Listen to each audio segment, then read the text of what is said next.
We were joined on the line by a former member of parliament for Tamale Central, Inusah Fuseini, himself a trained legal professional, a legal practitioner. Thank you very much for your time and good morning to you.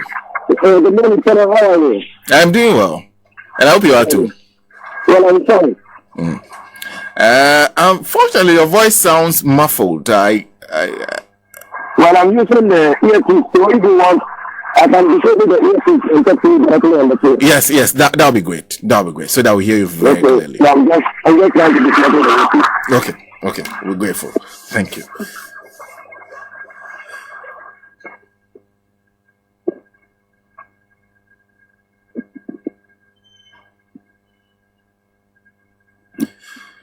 Well, so I'll let you speak to us shortly on what we just heard from CJ Gertrude Tokonu. Whether it can. Can you hear me? Yes, very clear now. Very clear now. I'm sure you heard the Chief Justice.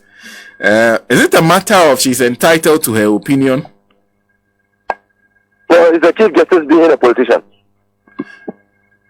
The Chief Justice, you're saying that is CJ Gertrude Tokonu? At the time that she spoke at the African Women Lawyers Association conference meeting, she spoke as a politician. As a politician, not the leader of the bench? No, as a politician. That's a political speech. Why do you say so? Well, in everything about the speech is couched in political patronage. And so it's a political speech. Couched in political patronage? Yes, he's patronizing the president.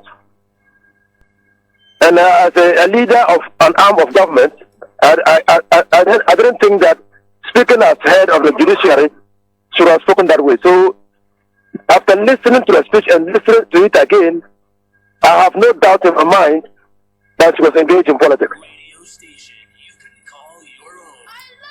But you don't think she should, as Chief Justice of Ghana, speak in that manner? No, I don't think so. I've never heard a Chief Justice of a civilized country speak the way our Chief Justice has spoken. What is wrong with what she said? She said President Akufo-Addo is a lawyer, a champion of justice. How can Akufo-Addo be a lawyer and a champion of justice when he has no law degree? How can you say that he's a distinguished lawyer when he didn't attend any recognized law school or faculty of law in this world? How can you say so? What does it mean to our lawyers and our students who are studying and burning night candles to read the law? What does it mean? Does it mean that they can just go to London and sit in the inn and go to the bar of England or the inn of Lincoln and then they come back to Ghana and be distinguished lawyers? What are the implications of what she has said?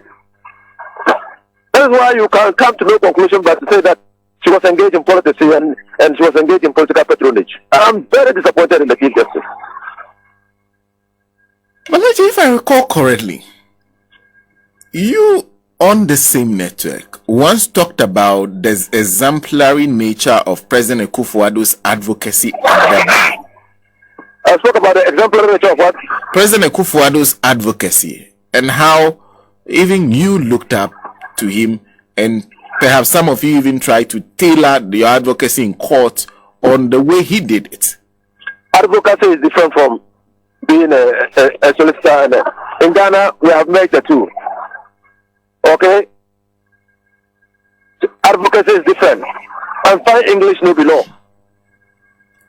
The way you communicate in court doesn't make you a lawyer, a distinguished lawyer. What do you say about those who research the cases for him to speak?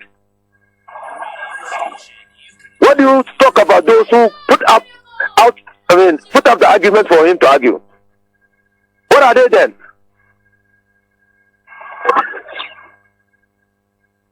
So advocacy is different. I mean, there are many lawyers who do not go to court, but who are fine, distinguished lawyers and academic researchers who will put together an argument that you cannot lose in court. I mean, the celebrated cases of the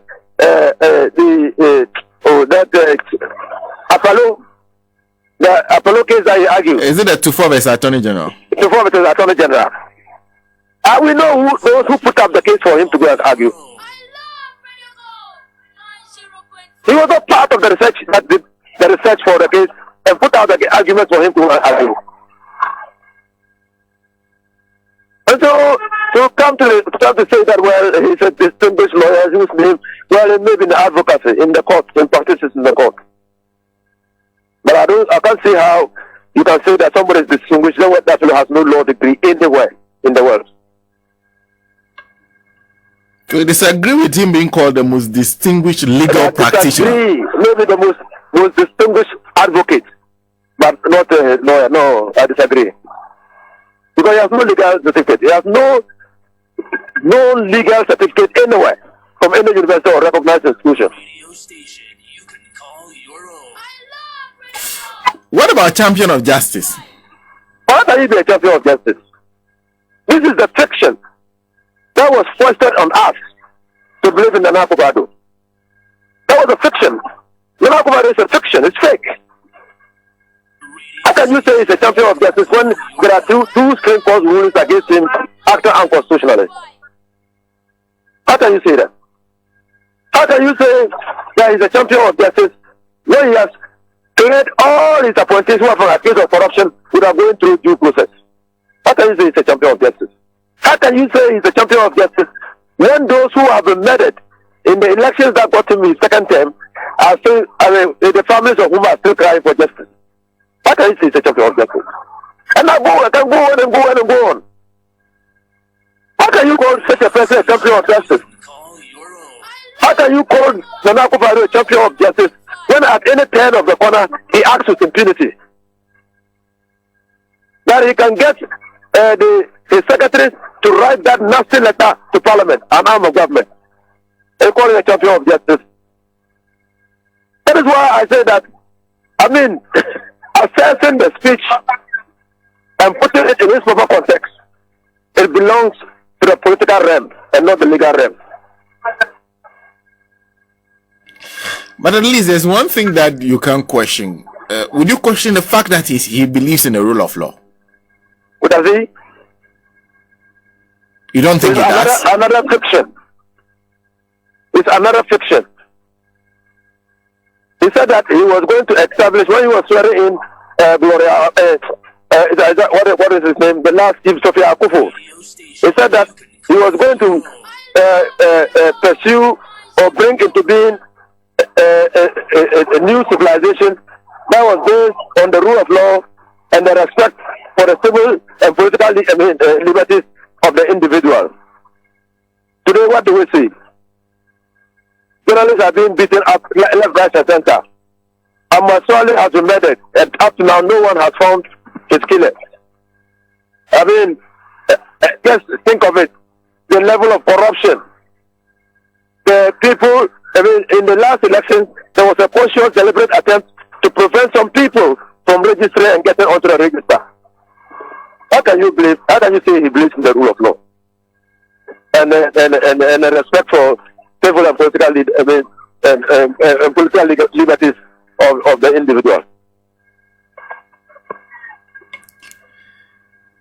And it is this assessment that has led you to conclude that this couldn't have been coming from somebody who was speaking on behalf of the bench? This definitely cannot be coming from somebody who views himself or herself as an independent arm of government, who, built or established to check the excesses of the judiciary, of the executive.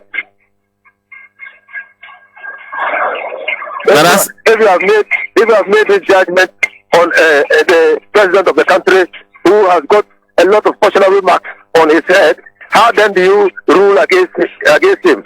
You'll be hard put to find against such a person.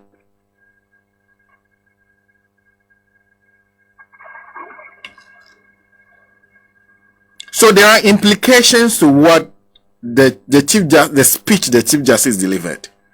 There are implications, and that again goes to reduce the Supreme Court and the judiciary in the estimation of right-thinking Ghanaians about the proper rule of the judiciary in our democratic dispensation. See. Now, having said that, I don't know if you've had the opportunity of reading the CJ's, the AG's own opinion on the discussion we're having yesterday. I've read it. I've read it again. What do you think? Well, I think that the AG is coming to the aid of the Supreme Court and the Chief Justice, and he's doing so because he's a party to the matter and he's conflicted.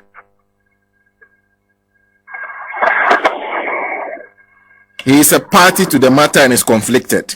Yes, yes. But do you agree with his argument? I don't agree. Yeah. He did not argue the substance. He just expressed an opinion. And I disagree with that opinion. He did not say why, in his view, Article 157 has not been breached. He did not say so. Or you read, where did he argue that Article 157 has not been breached in the way it has not been breached?